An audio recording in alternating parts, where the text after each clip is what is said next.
Hello. The subject of today's presentation is the psychosis of childbearing.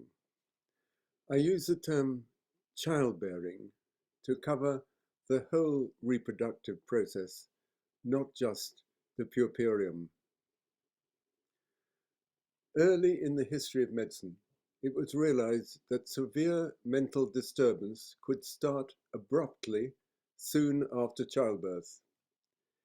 It gradually became clear that this was not a single entity, but a large group of distinct disorders. The term psychosis implies the presence of manic symptoms, stupor or catatonia, confusion, disorders of the will and self, delusions, and/or hallucinations.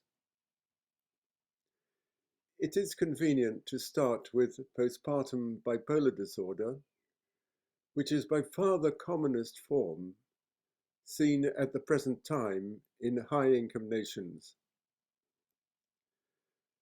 What we now call puerperiomania was described at the end of the 18th century by an obstetrician from Tübingen, Osiander, and his account, his beautiful description of this disorder, is a gem of medical literature. The incidence has been studied in Edinburgh over a number of years. There were just over 54,000 births, and 120 of these mothers were admitted to the Royal Edinburgh Hospital. That's an admission rate of 2.4 per thousand births. And among them, using the research diagnostic criteria, 22 had mania, 13 unspecified functional psychosis, 8 schizoaffective disorder, and 4 schizophrenia. That adds up to 47 with some form of psychosis and incidence slightly less than 1 in 1,000. In the 16th century, it was first noticed that puerperal insanity was recurrent. And this is the first case. The wife of Hieronymus Schnitter, 4 years after her marriage, gave birth to a daughter, and on the 4th day began to complain bitterly of sleeplessness and melancholy, and she became insane and had to be put in restraints, but recovered. 4 years later, she gave birth again, and soon afterwards, just like the first time, became completely manic again. The tendency to recurrence is the best known fact about these disorders. Now, Esquirol, who pioneered long-term study, published 2 cases, one with 10 episodes and another with 13 episodes. A mother had 3 normal pregnancies and after a stillbirth suffered mania for 18 months. After each of the next 9 deliveries, she suffered mania for a year. After the menopause, she suffered at least 1 more episode. Another mother developed mania after her first childbirth. The second was uneventful. She had episodes lasting 4 to 6 weeks after each of the next 12 deliveries, and 2 more episodes after the menopause. Notice that both these mothers had episodes after the menopause, indicating that childbirth was not the only precipitant. A number of surveys have found a recurrence rate of at least 50% of subsequent pregnancies. Almost every psychotic symptom occurs, including every kind of delusion, including the delusional parasitosis, misidentification syndromes, Cotard delusion, erotomania, and the changeling delusion. Also denial of pregnancy and birth, command hallucinations, disorders of the will and self, catalepsy and catatonia, self-mutilation, and all the severe disorders of mood.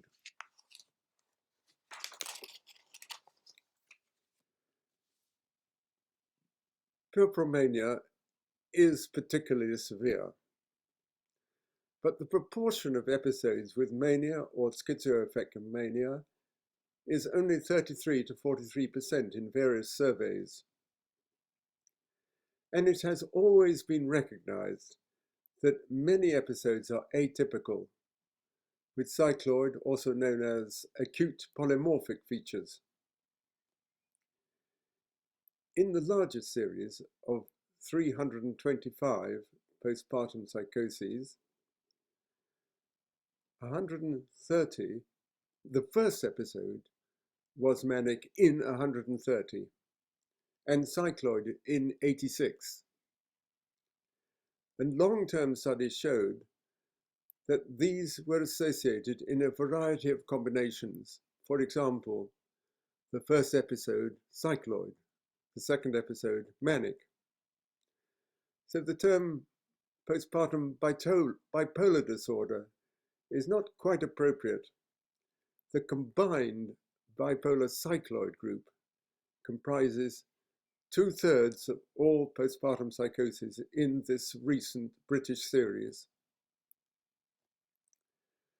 This combined bipolar cycloid group belongs to the bipolar spectrum, whose disorders exist in contrasting forms. On the one hand, some form of depression, and on the other, mania and its variants.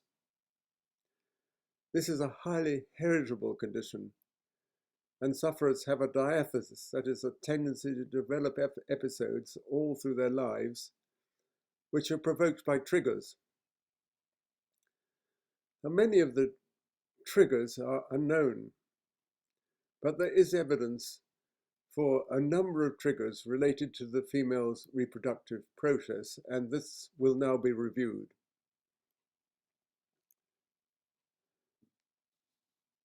Onset soon after childbirth is the most obvious and characteristic, and this is what most people mean by a puerperal psychosis.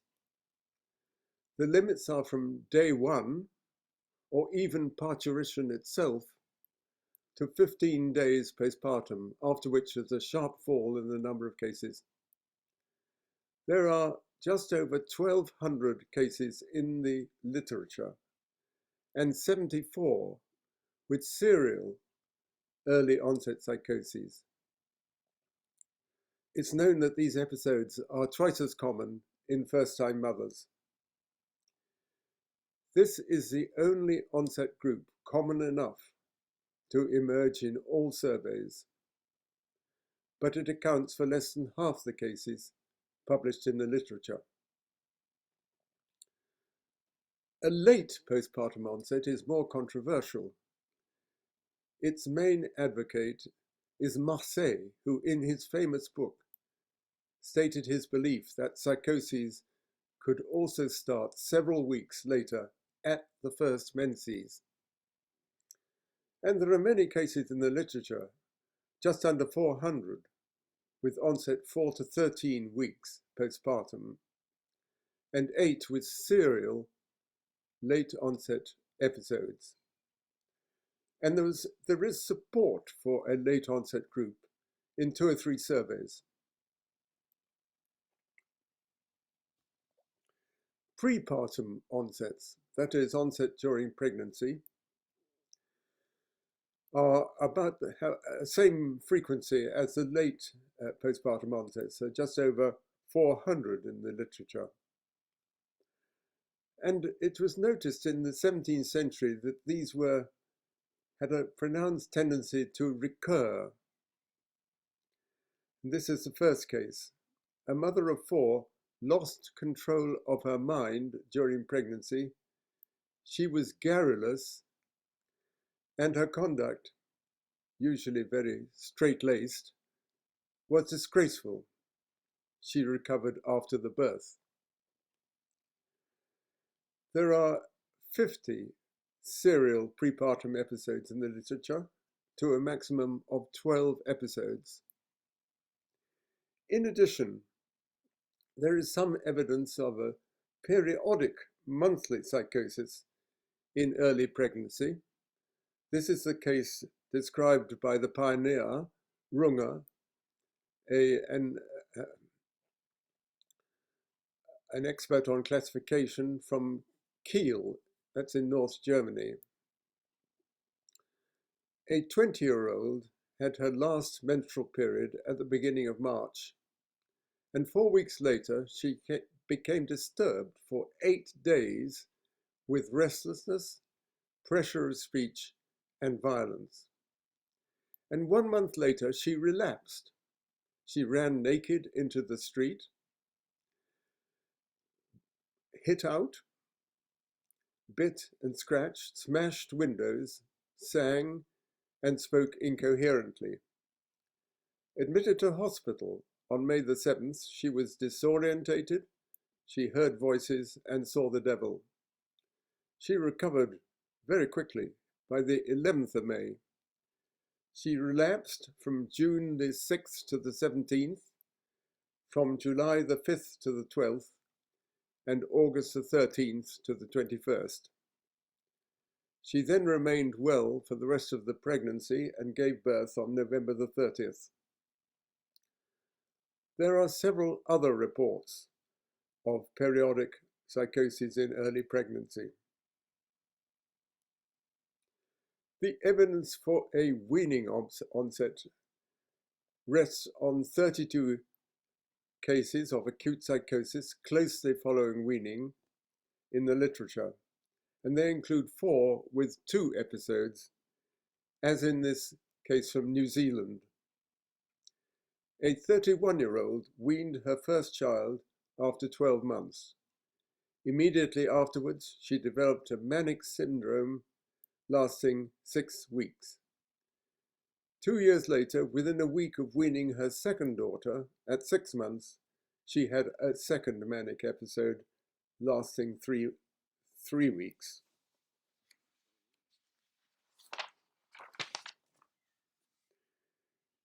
A post-abortion onset is supported by a number of surveys.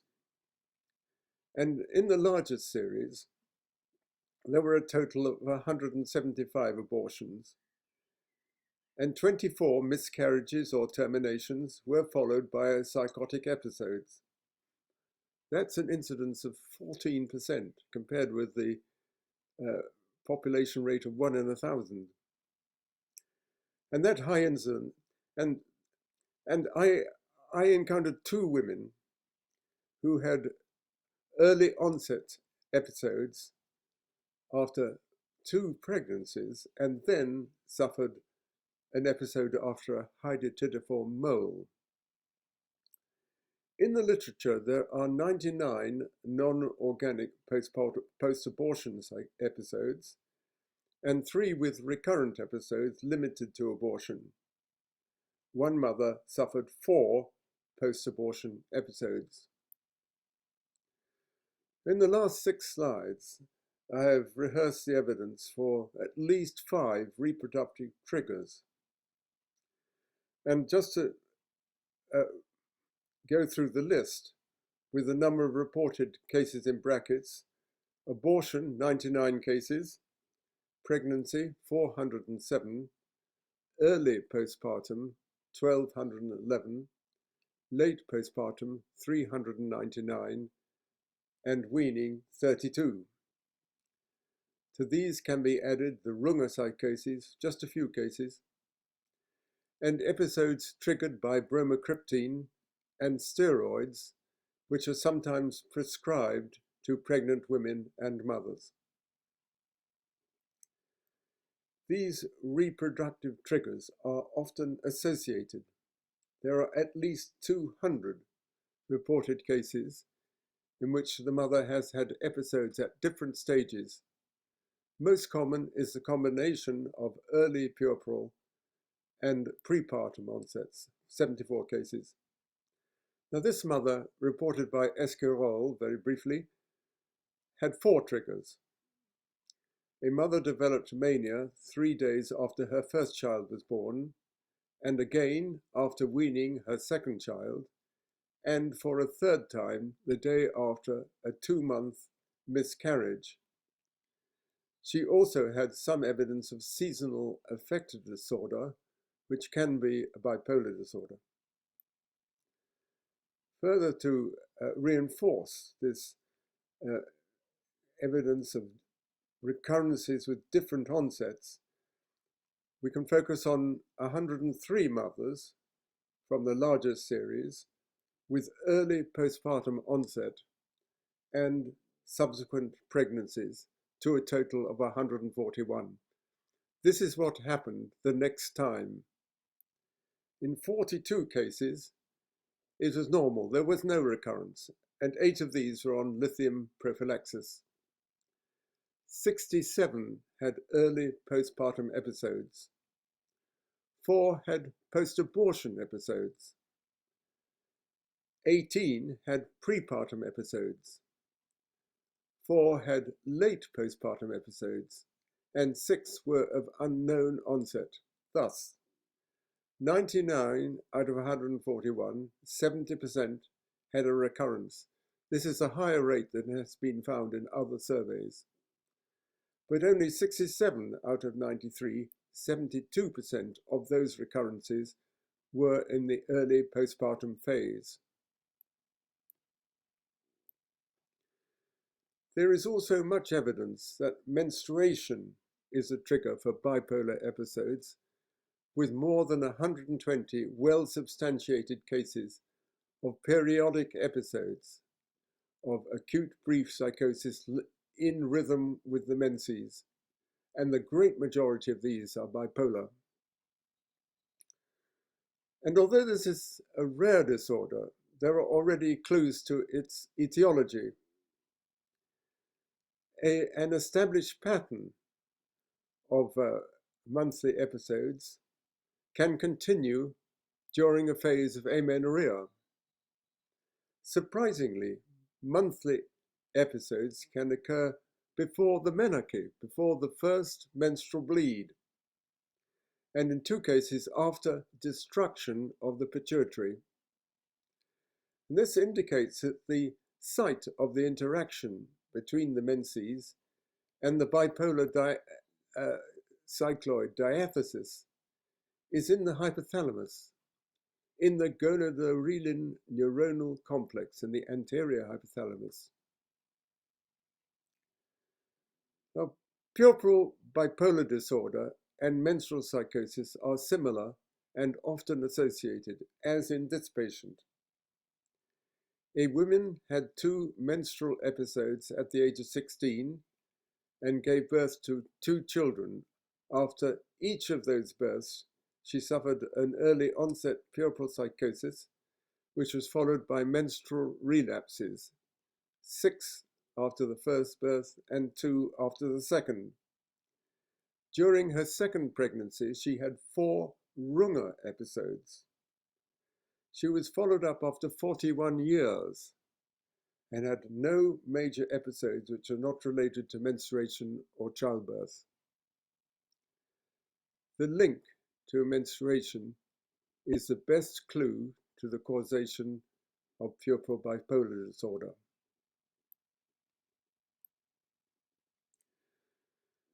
Mothers recover in 6 to 10 weeks with a normal infant relationship. Some become depressed, and many benefit from continued support. A minority relapse within a few weeks, which is the subject of the next slide. In the long term, in addition to recurrences related to further pregnancies, mothers may suffer other bipolar episodes, averaging 1 every 6 years. Now, suicide is rare in the acute episode, but these mothers suffer bipolar depressions later in life, and mothers should remain in contact with services. Relapses, that is the return of psychotic symptoms within 2 months, occur in 28% of cases reported in the literature, of whom 24 had multiple relapses, at least 6, to a maximum of 33. Multiple relapses appear to correspond to the menstrual cycle. Now, these relapses are sometimes attributed to failure to comply with medication, but this cannot explain the high relapse rate before chlorpromazine therapy was introduced. This happened in 1952-53 by Delay and Deniquet. And Delay himself, in his unique study using serial uterine biopsies published 4 years earlier in 1948, reported relapses in 10 out of 20 mothers. That's 50%. Turning to management, women with a personal or family history of bipolar disorder need preconception planning focused on prophylaxis, treatment, and teratogenic risk.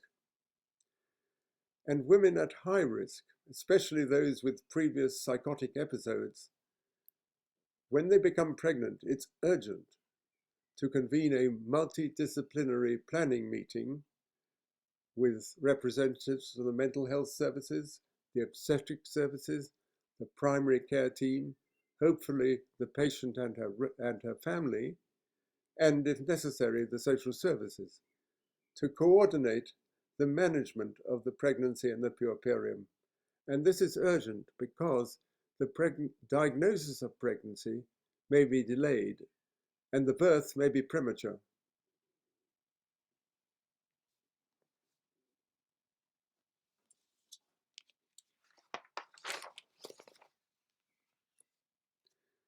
When the link between the puerperal psychosis and bipolar disorder was recognized, that's in the 1970s, lithium began to be used in treatment and in prophylaxis.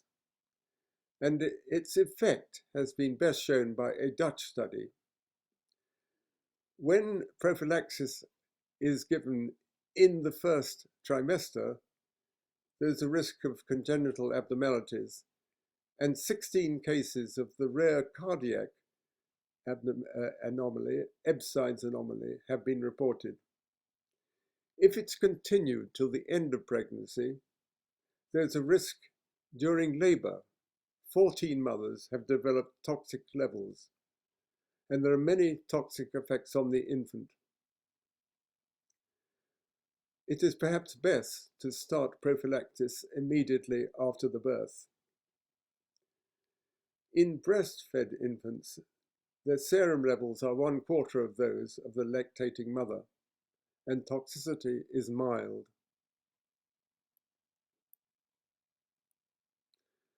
Neuroleptics have a low teratogenic risk, but are rarely used in the prophylaxis of bipolar disorders. But they're almost universally used as sedation in acute episodes.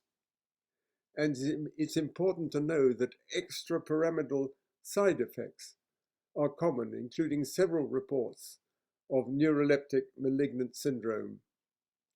These and other toxic effects are also seen in the neonate when they are given in late pregnancy, but not in breastfed infants. Anti-epileptic agents, especially valproate, are also used in the prophylaxis of bipolar disorder, but they should not be used by women contemplating pregnancy because of its many dangers to the infant. They include spina bifida, other major malformations, a fetal valproate syndrome, and withdrawal symptoms. Electroconvulsive therapy has been used in puerperal psychosis since 1939 and has a good reputation. This is based partly on an extensive study published by Prof, who compared results in 1927 to 1941 and 1942 to 1961 and claimed a lower mortality and reduced duration. But most of the effect was after 1953 when chlorpromazine was introduced. There have been no randomized controlled double-blind trials, and in the Netherlands, all 64 mothers recovered in 6 weeks with lithium treatment and without ECT.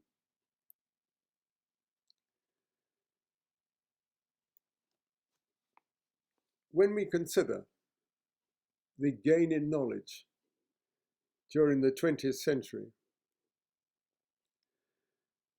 there have been improvements in treatment shared with the rest of psychiatry with the introduction of ECT in 1939, of chlorpromazine in 1953, and lithium in the 1970s.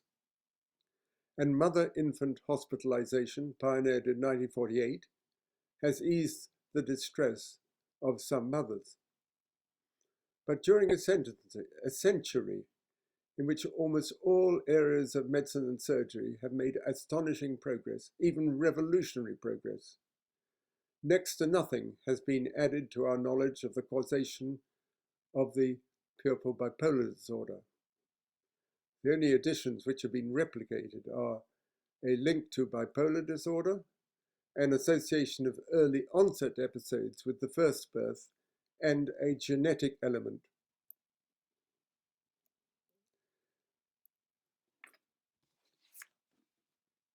There is much evidence of high heritability, with several impressive pedigrees and family studies. One family study showed that women with a family history of puerperal psychosis had a rate of 450 per 1,000 deliveries, compared with the population rate of 1 in 1,000. A minority of non-organic psychoses do not belong to the bipolar cycloid group. They include severe depression with delusions, mutism, or stupor, depression with minimal evidence of bipolarity, such as a single hypomanic symptom or an exaggerated response to ECT, a few acute paranoid and schizophrenic psychoses, and psychogenic psychosis. A psychogenic psychosis, also known as reactive psychosis, has an onset, symptoms, and course all linked to a major stressor, and they have been reported in adopted mothers and in fathers. And occasional postpartum psychoses may be psychogenic, as in this case. A woman gave birth to a premature baby, only about 1 pound in birth weight, and the mother was unable to bond to her sick infant who was in intensive care for a number of weeks. And she remembered during a car journey that her abdomen was ripped open and her baby exchanged with a neighbor's healthy infant. And she repeatedly demanded its return, marching up the street and hammering on the door. Electroconvulsive therapy and neuroleptics had absolutely no effect.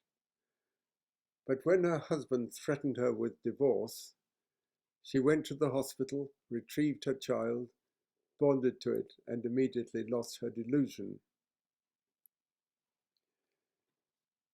Now I turn to the organic psychoses. Over 20 distinct varieties have been described, and although these are all rare, or at least rare in high-income nations, in fact they used to be very common. And 3 of them were described before Osiander described puerperal mania. We have to remember that there are enormous differences in the experience of childbirth in high income and developing nations. In Europe and North America, Japan, Australasia, which contribute 9 million births to the 135 million births per year, the maternal mortality rate is in the range 6 to 20 per 100,000. But in Africa, 21 African nations, contributing 14 million births a year, it is over 1,000 per 100,000. The highest Rwanda with over 2,300 per 100,000. We have the paradox that almost all the publications emerge from nations which have forgotten these organic psychoses. And the great majority of births occur in nations which have few academic psychiatrists to report them. The situation in the developing world, Africa, Southeast Asia, for example, may resemble the circumstances which occurred in Europe in the early 19th century.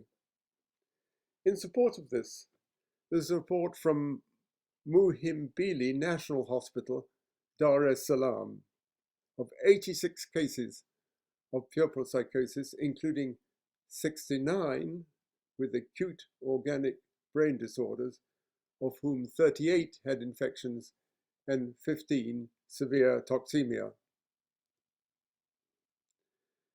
The first disorder to be described, and the most common, was described by Hippocrates. He reported only 17 case histories in women, and of these, 8 had delirium associated with postpartum or post-abortion sepsis. In the early 18th century, with the opening of the lying-in hospitals in European capitals, there was a surge in the incidence of uterine sepsis. And there are more than 500 cases of infective delirium, postpartum infective delirium, in the literature. The onset of infection and psychosis is closely linked, usually in the first postpartum week. Unlike bipolar disorder, recurrence is rare. The incidence fell steeply after the discovery of the sulfonamides in 1935, but I have seen 2 cases. Now, delirium is the usual clinical picture in an infective psychosis, the acute organic syndrome described by Chalin and Bonhoeffer. But severe mania has also been reported. These are 2 examples. A mother suffering from abdominal pain and fever of 105 degrees Fahrenheit was in a wild state of excitement. She slept little for 4 nights and was talking, laughing, crying, or singing most of the time. A mother with pelvic sepsis and pyemia was extremely excited, singing and crying with incessant bantering talk. And mothers have died in a severely manic state. Eclamptic psychosis is the second commonest. Eclampsia is a placental disease and complicates 1 in 500 births and is still common in many countries.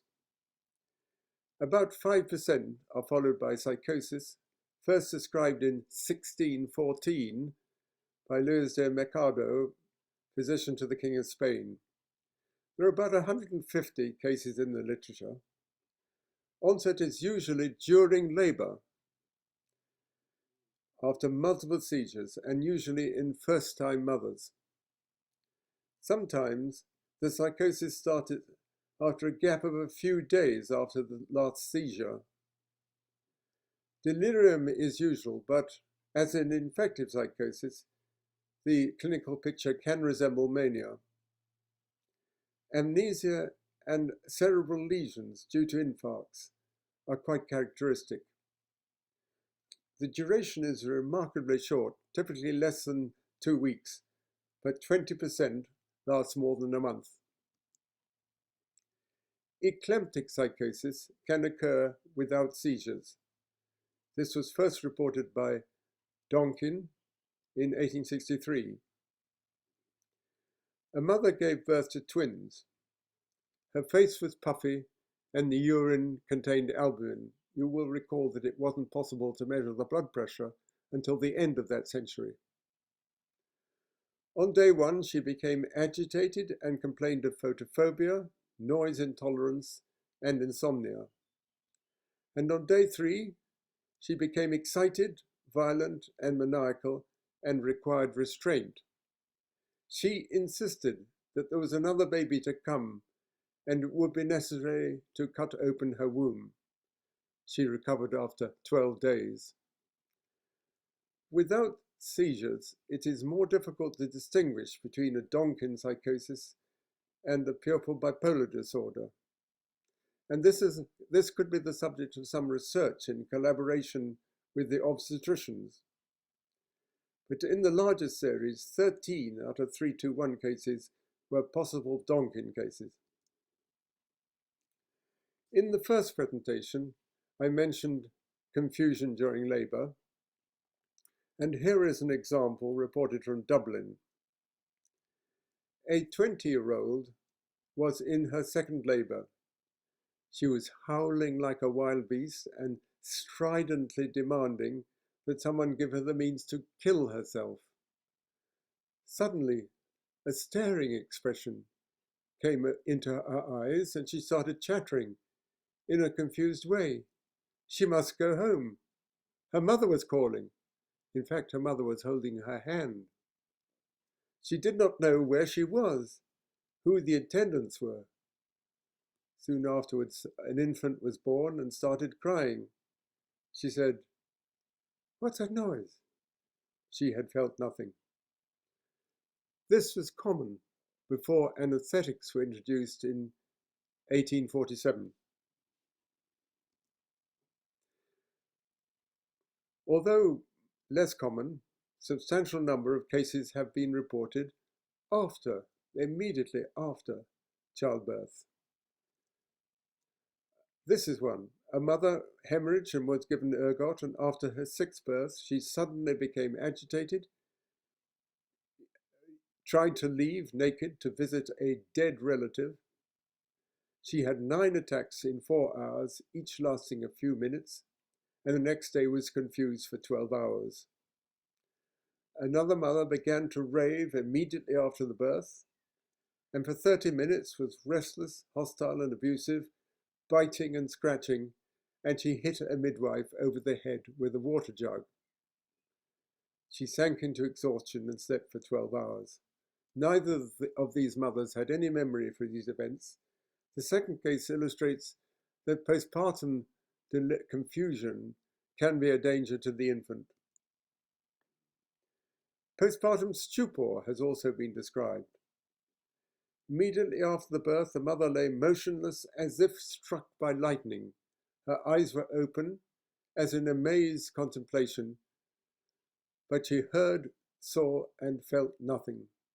Shaking and shouting had no effect, but when she was offered a drink, she swallowed it normally. She recovered in 24 hours. 5 cases have been described.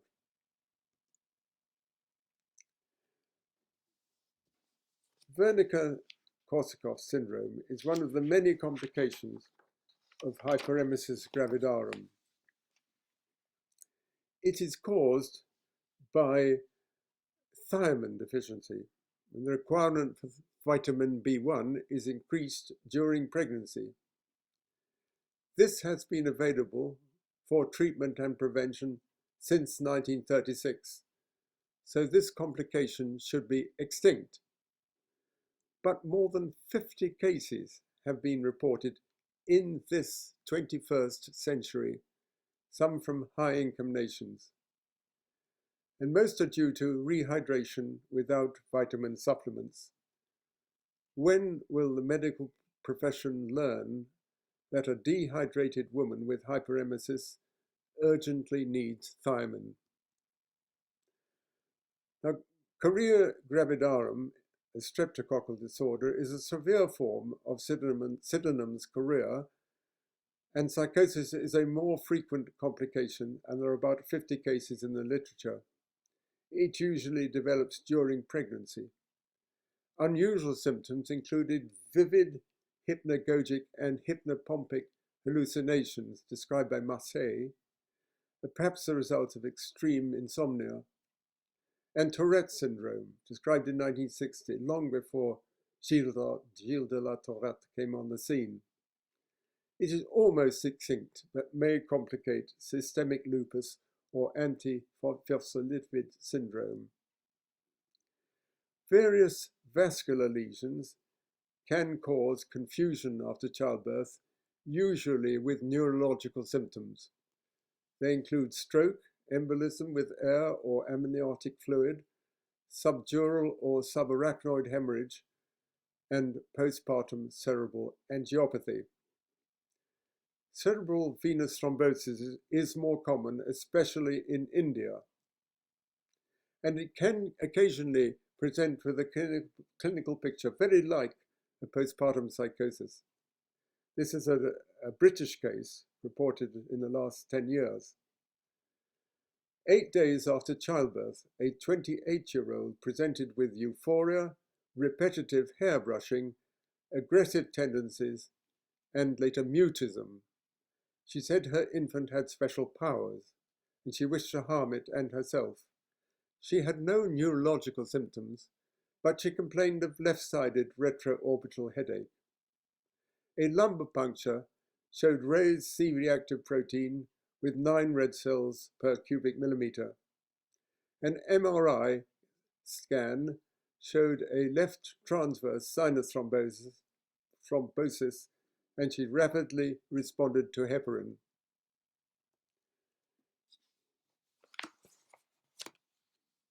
There are half a dozen other psychoses with a specific link to childbearing. About 20 prepartum, parturient, or postpartum psychoses have been associated with epilepsy. Withdrawal syndromes from ethanol and barbiturate abuse can occur in the puerperium. Oxytocin, which is a neuropeptide very similar to vasopressin, can lead to water intoxication. Sheehan syndrome is well known to cause chronic psychoses many years after destruction of the pituitary, based on hypoglycemia or hyponatremia. But there are 10 cases of acute postpartum psychosis due to pituitary necrosis, as in this Iranian case, published a couple of years ago. A 31-year-old suffered a postpartum hemorrhage after her first birth, and within 16 to 18 days, she said her friends and family were spying on her and conspiring to harm her. She slept little and talked to herself. She failed to lactate or menstruate, and when admitted to hospital 4 months later, she had signs of myxedema. She was unkempt and apathetic, her speech irrelevant and incoherent. She was found to have low levels of various hormones. A CAT scan showed a partly empty sella turcica. She improved with thyroid and steroid hormones. In the last 20-30 years, the Japanese have described 2 new organic psychoses.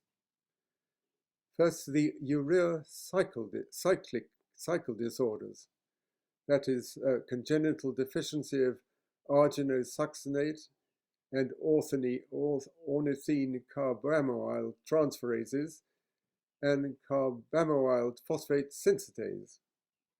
And these can cause hyperammonemic psychoses before and after the birth. And in this century, N-methyl D-aspartate receptor encephalitis, which is often associated with ovarian teratomas, can occur in pregnancy and the puerperium.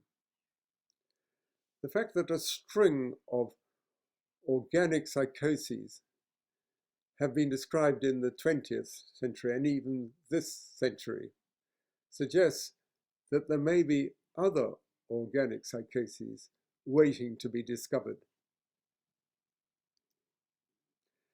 Finally, there are a number of other brain diseases which have no specific or no known specific link to childbearing, have occasionally led to psychotic symptoms in pregnancy or the puerperium. They include meningitis, neurosyphilis, von Economos and other encephalitides, and cerebral tumors, even a case of myocardial infarction. Thank you very much. If anyone would like a personal copy of this presentation, they can request it by email.